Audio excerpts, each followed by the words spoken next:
Pare, bira ka naman, oh. Palay na lumapit sa'yo. Tinanggihan mo pa? Tumanggi ako dahil mali, Dindo. Mali! Tama ba namang ipahiya mo si Carmen? Dindo, hindi ako pumunta rito sa Maynila para mambabae. Pumunta ako rito para sa pamilya ko. Nandito ako dahil dito. Para magamit ko ito, para maiganti ko ang aking pamilya.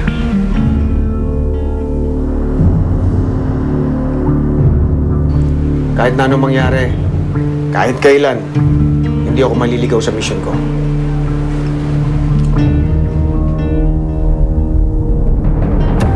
Handa na ang kulam.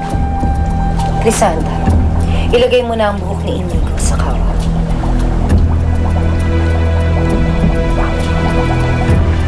Gamit ang buhok na to, ipakita sa amin kung nasan si Inigo.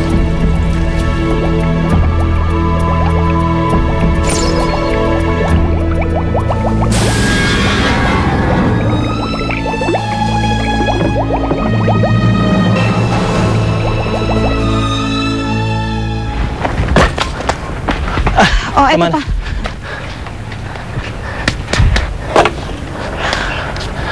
Romana, sigurado ka bang hindi na nila tayo masusundan dito? Meron pang paraan para matunton nila tayo.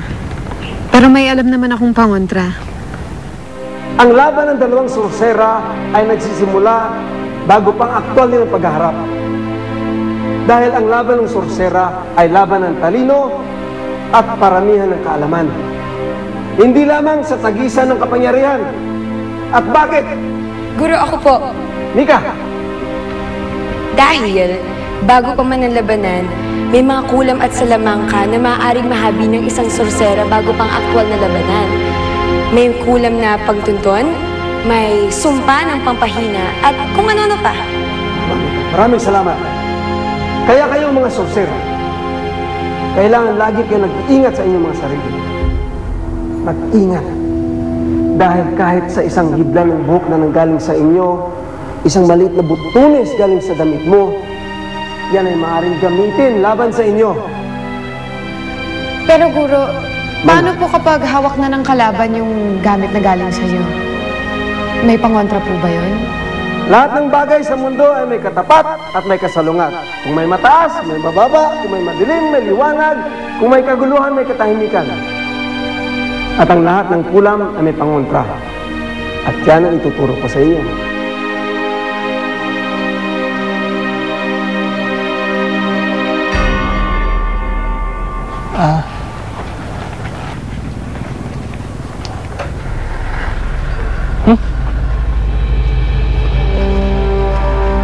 Excuse me.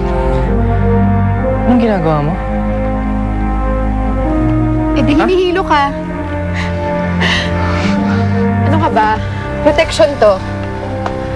Gumagawa ako ng pangontra para sa kulam ng pagtunton.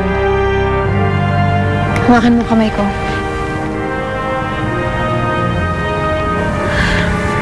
Sige, pikit.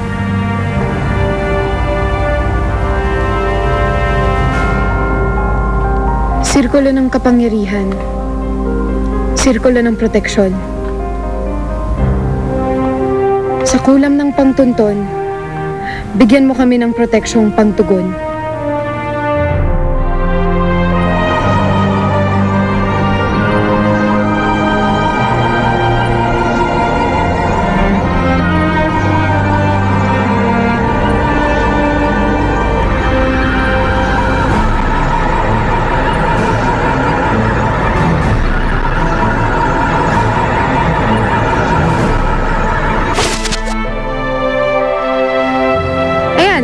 Nagawa ko na. Ito na ang magiging proteksyon natin sa kulam ng pangtunton. Habang buong bilog na to, ligtas tayo. Wala nang pipigil sa pagmamahalan natin. Oo, Romana. Wala na. Teka. Ang ibig mong sabihin, buong buhay natin nandito lang tayo sa loob ng bilog na to? Oh, Ayaw mo? Okay na sa akin.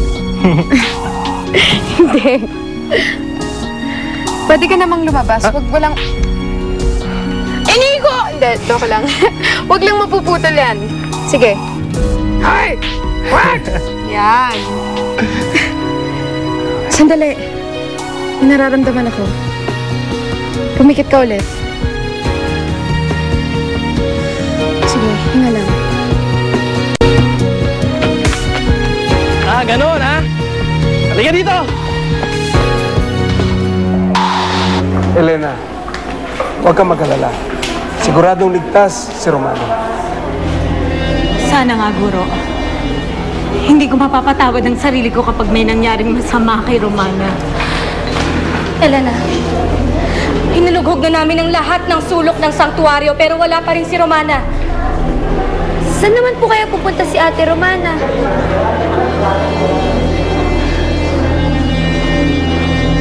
Makikipagkita ka muli kay Inigo?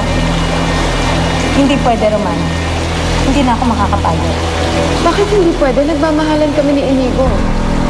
Dapat magkita kami ulit. Hindi. Bakit, Elena? Posibleng sinuway ako ni Romana. Posibleng nakipagkita pa rin siya kay Inigo kahit na pinagbawalan ko na siya. Elena, isa lamang ang paraan para mahanap mo siya. Mayroon kang gamit ni Romana na hawak-hawak ngayon. Gamitin mo ang iyong saglip para matuntun mo siya. Saglip. Dalhin mo ako sa may-ari ng painetang ito. Dalhin mo ako kay Romana.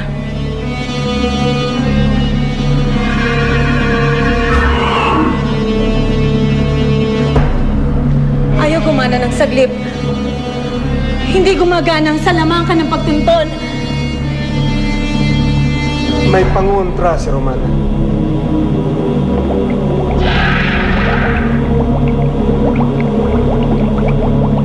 Nakikita ko na sila. Ano nangyari? Bakit biglang... Malamang nakagawa si Romana ng pangontra sa kulam ng pagtunton. Nagtataka nga ako. Halos lahat ng mangkukulam meron ng pangontrang yan. Bakit ngayon lang siya gumawa? Paano na natin makikita si Inigo niyan? Mabilis na wala ang imahe sa kawa. Pero meron ako nakita. Nasa may tabing dagat sila. Isang katutak ang tabing dagat dito sa Pilipinas. Pero natatangi lang ang dalampasigan na yun. At alam ko kung saan yun. Kabisado ko ang lugar na yun dahil doon ako naman. Sa isla. Naroon si Romana at Inigo. Doon natin sila makikita.